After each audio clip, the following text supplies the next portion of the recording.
कहाँ मांगे, क्या मुख लेके जाओगे। तो धर्मराज ने कहा कि तेरे कुछ पुण्य भी हैं और कुछ दूसरे पाप भी हैं, अब तुझे कुछ समय वहाँ रहना है, कुछ समय वहाँ रहना है, ये बता कि पहले कहाँ और बाद में कहाँ। ये पक्का है कि तुझे रहना दोनों तरफ है। कुछ कहते मेरे कुछ ऐसा कर दो ना कि दोनों के बीच में थोड़ी सी जगह दे दो मुझे, मैं तो वहीं रह लूँगा ना इधर ना, बीच में क्या करेगा। कहते बीच में एक छोटी सी दुकान बना लूँगा, इधर के ग्राहक भी आते रहेंगे, इधर के भी आते रहेंगे, मुझे तो बीच में कोई जगह। वो क्योंकि सारी उम्र दुकान ही दुकान दिमाग में भरी हुई थी, तो वहाँ भी जाके लगा कि यहाँ भी आके कोई दुकान खोल लूँ मैं। तो जैसे संस्कार, इसीलिए कहा जाता है ये संस्कार, कभी भगवान के दरबार में चैन से बैठो, कुछ देर आराम से, घर में हो, घर में भी नहीं हो, थोड़ी देर आराम से कुछ देर बैठने का सोफा। तो इसलिए ये बात कही कि थोड़ा धैर्य, बस अनुशासन बना रहे, बहुत आवश्यक हो तो वो इस साइड से कार्यकर्ता प्रवेश लें, यहाँ से सीधी 2 लाइनें नहीं चलें, ऐसा ध्यान रखें। अब यहाँ से भी कुछ कदम, हमसे वो कुछ कदम तो ऐसे बढ़े, आप मुझसे दूर ना रहें, मेरे नाम आप अपनी कृपा सदा सब पर बनाए रखें। जय श्री कृष्ण, जय श्री राधे, जय भगवद गीते। यहाँ सनातन धर्म मंदिर में जिनके द्वारा सत्संग चल रहा है, आदरणीय श्याम जी मिश्र यहाँ हैं। नहीं माइक चल रहा है। महाराज श्री आज गुरु पूर्णिमा है, क्या कहेंगे उसको लेकर? व्यास पूर्णिमा हमारी भारतीय सनातन संस्कृति का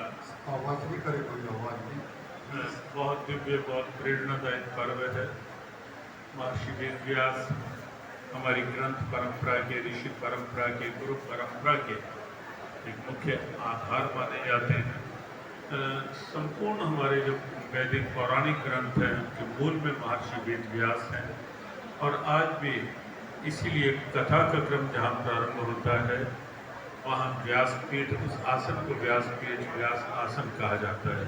तो व्यास एक परंपरा के रूप में हमारे साथ जुड़े हुए हैं। आज का दिन उस परंपरा के सम्मान का दिन है और साथ ही साथ लौकिक, भौतिक भी और आध्यात्मिक भी, दोनों रूपों में आज का दिन गुरु शिष्य के संबंधों की प्रगाढ़ता का दिन है।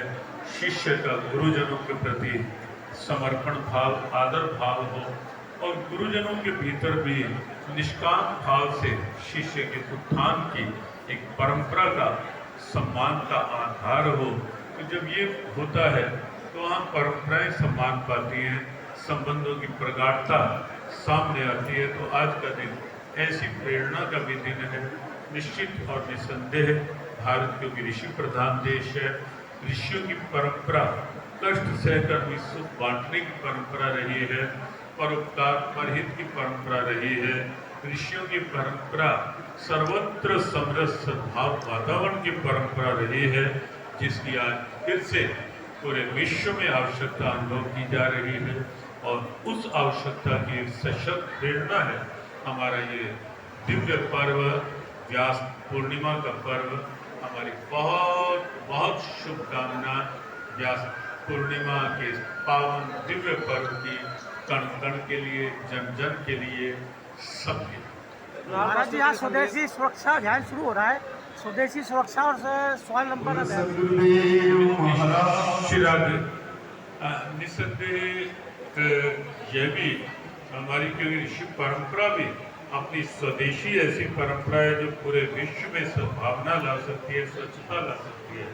तो ये स्वदेशी परंपरा भी और अधिक विकसित हो, और अधिक घर घर तक पहुँचे, राष्ट्र का स्वाभिमान बढ़े, राष्ट्र के प्रति सम्मान बढ़े। ये निश्चित प्रत्येक राष्ट्रवासी, वो किसी जाति का हो, वर्ग का हो, वर्ण का हो, राष्ट्र स्वाभिमान सबके भीतर बना रहना चाहिए। उसी दृष्टि से इस स्वदेशी की परंपरा का प्रारंभ हुआ है और करनाल वासियों के लिए हमारा यही संदेश है कि आओ कुछ ऐसा वातावरण मिलकर बनाएं, स्वच्छ करनाल हो, स्वस्थ करनाल हो, सद्भावना में करनाल हो, नशा मुक्त करनाल हो और परंपराओं से युक्त करनाल हो, सद्भावनाओं से युक्त करनाल हो और फिर ये करनाल पूरे हरियाणा और पूरे भारत और पूरे विश्व की एक प्रेरणा बन पाए, ऐसे करनाल का संस्कार युक्त समरस सद्भावना में वातावरण बने। सबके लिए शुभ राधे श्याम जी बैठे हैं। आप देख रहे हैं स्वामी ज्ञानंद जी आशीर्वाद दे रहे हैं श्रद्धालुओं को। मेयर रेणुबाला गुप्ता भी पहुंचे हैं यहाँ पे आशीर्वाद लेने के लिए। आप ये लाइव तस्वीरें दिखाई जा रही हैं आपको। ब्रिज गुप्ता जी भी यहाँ पे पहुंचे हैं, आप देख रहे हैं लाइव तस्वीरें। स्वामी ज्ञानंद जी आशीर्वाद दे रहे हैं श्रद्धालुओं को।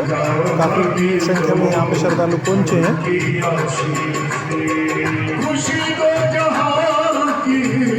अपने चैनल को लाइक करें, शेयर करें, सब्सक्राइब करें।